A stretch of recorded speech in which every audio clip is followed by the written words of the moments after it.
everyone. We are here in the Workman's Club, Conor and I, in Dublin City Centre, and we're joined by the amazing, the one, the only Cornelia Jacobs from Sweden. Stop it. Thank you so much. How are you? I'm very good. How are you? We're good, thank you. Starstruck. Little bit starstruck. Really? Yeah. Don't be. Big fans. Oh. I think between us, we've seen Cornelia 7 or 8 times. Oh, wow. In Sweden, in Italy, in Yeah. Liverpool. You were our winner. We're just gonna say that. Yeah. I like Swedish-Irish duality. Yeah. How are you? How's the tour been? It's been great. This is the last stop on the Europe tour. Then we're going to continue Scandinavia, but we're going to have a few weeks of break now. So it's been like very hectic up until this day. So this is the last, which is very nostalgic and but very nice to be here, like to be in Ireland as the last, because we had one day off yesterday and we had like some time out on your pubs. And we had the Guinness, the pint of Guinness. Yes. It was really good. I said, okay, I'm not a big beer drinker. Sorry, don't hate me for That's that. we'll allow you. I said like, it tastes a bit like beer, but when it's been standing out for a while, so the sparkles disappear. Or do you like the spritzel? What do you call it? Yeah. Like the fizz. Exactly, because it's not fizzy. Yeah. Right, but then like you put it in the like if make it cold again, and it was nice. It was very special and very nice. Amazing. And what else has stood out to you about Dublin so far? The musicians, like in every bar we came into, there were musicians playing different, like very hard, like violin, flute. It was like this Lord of the Rings vibe. It was, and we love it. I love Lord of the Rings. Also what did you call that? Concertina, accordion. Yeah, you're like woo, woo, woo. Yeah. And he was amazing. He was like doing solos, and they were just so good in every bar, and that would not happen in Sweden. Like you walking into 3 bars and everyone is playing music on a very, very high level. Yeah. That was amazing. We were having a great time. Yeah. And of course, you appreciate the art of live performance because you're an amazing live performer. You're also a fantastic songwriter. Thank you. What is your favorite part of the whole process, from songwriting right up to recording and performing on tour? Could you pick a favorite part? I would say it is the live, because when I'm writing, I write for live, like in the with my head on like how will this feel while doing live, and that's how I started. Also, like I started with just playing live before I started to write. So I would say playing live, but it's so different types of like creativity. Oh, I can't speak anymore. Creativity. Thank you. What a hard word. Because like writing is more introvert, and when you're playing live, it's very like extrovert, and it's not that much being creative anymore. It's more like just tell a story and tell a feeling and just be in the moment and not be in your head, just be in your body and in your instrument and with the people there. Because it's everything, you can't like control anything, you just have to be at that right minute or second, which is very cool when you manage to do that. That's not every time you can be that like vad är närvarande? Yeah, like present. Yeah. Like In the I mean, moment. exactly. If you manage to be present, it's the best feeling to be like performing and be present, because then it's kind of like you feel the whole energy and all the feelings in the room inside you at the same time, and there's nothing in your head, it's just blank. So that's kind of the goal always, but it's fun to also write, of course. I mean, I love all the ways of it. Now I'm talking too much. No. Let's continue. She loves it all, and she's amazing at it all. Got to ask you about like Malmö now, because obviously we're heading there Yeah. in May. is it true your mum's side live in Malmö or a family? Yes. So- Or not Malmö, but close to, like the south of Sweden. Yeah. My whole mother's family is from there. Yeah. So can you give us any like things to look out for in Malmö? Any sights to see? Any good things to go to? Malmö is famous for their falafel. Oh. yeah. There you go. Like there's, it's the best falafel in. I don't eat falafel myself. I think it's dry. But anyway, Put some hummus, Cornelia. I don't like hummus.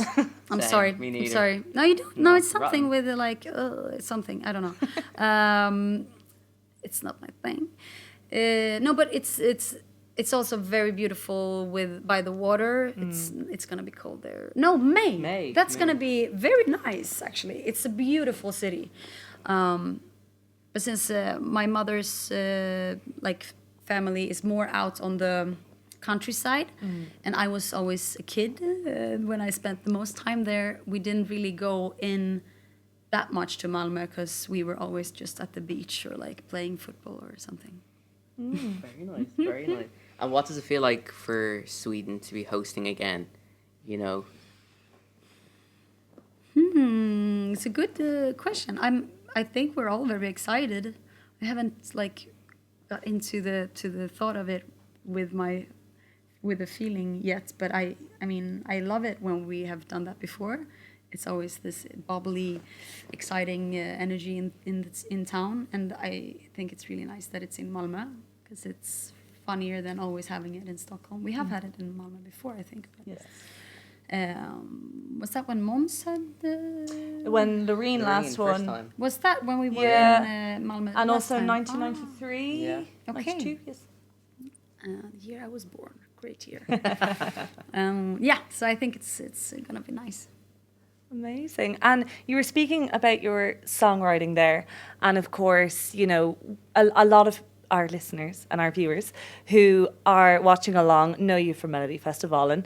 Now, I just have to tell you, I absolutely love Hold Me Closer, but I also love the previous year, a song that you wrote, Best of Me, in Melodifestivalen. Oh, Éirevision. I nice. love that song I love so, that you so knew much. that. Oh, Amazing. I was obsessed with that song in 2021. And then I was listening to another podcast, shout out to the Eurotrip podcast, and they interviewed you in 2022.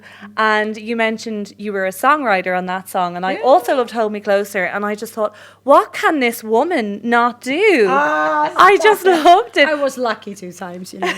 But tell us about that. Like, you were a songwriter for 2021. What brought you to Melodifestivalen then in 2022 with Hold Me Closer? Why the contest? I think it was the song. And also like the pandemic. I think I've been releasing music like independently on my corner of the world for a long time, like 8 or 9. No, wait. I think I started in 2018, so that's 6 years. My math is not my best. But so like the pandemic kind of shook everyone, of course, and it made me think, because suddenly I couldn't do. I had my shows and my things working fine, and I could like more or less live on it, but not like all the periods. But you know, so I had extra jobs and stuff. But it was like it was working independently and in a small scale, and then everything just went kabush. And all of a sudden I was like, oh, what do I do?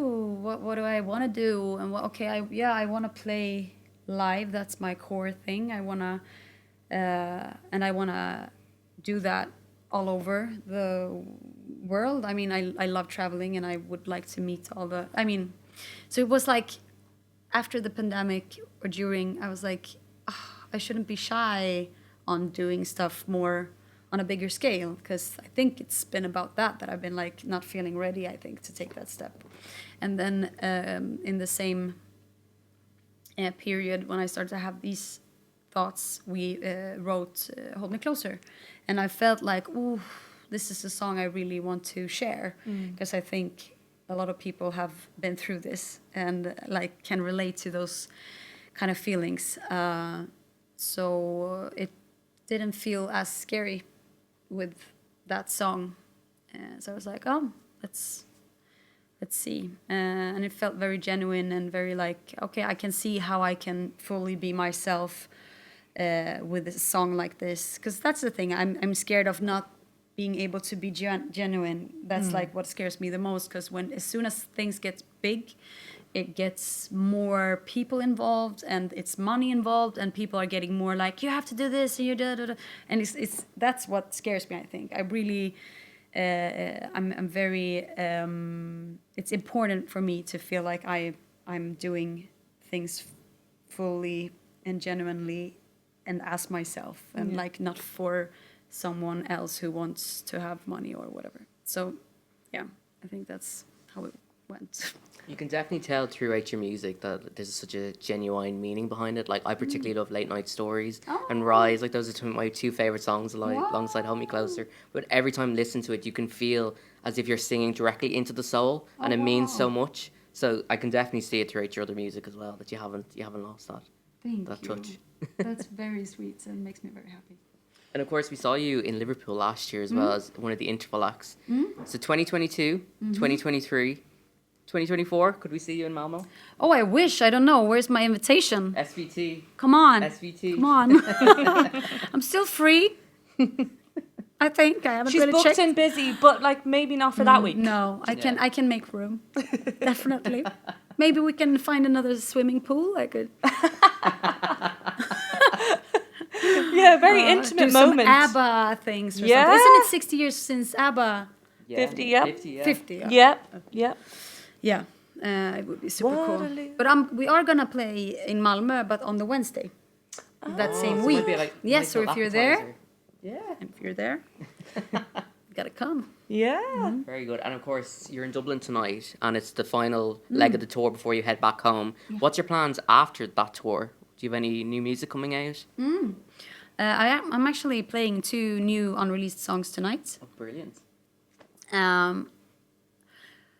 And I have a lot of other new music too, but I'm kind of like having it's kind of a moment where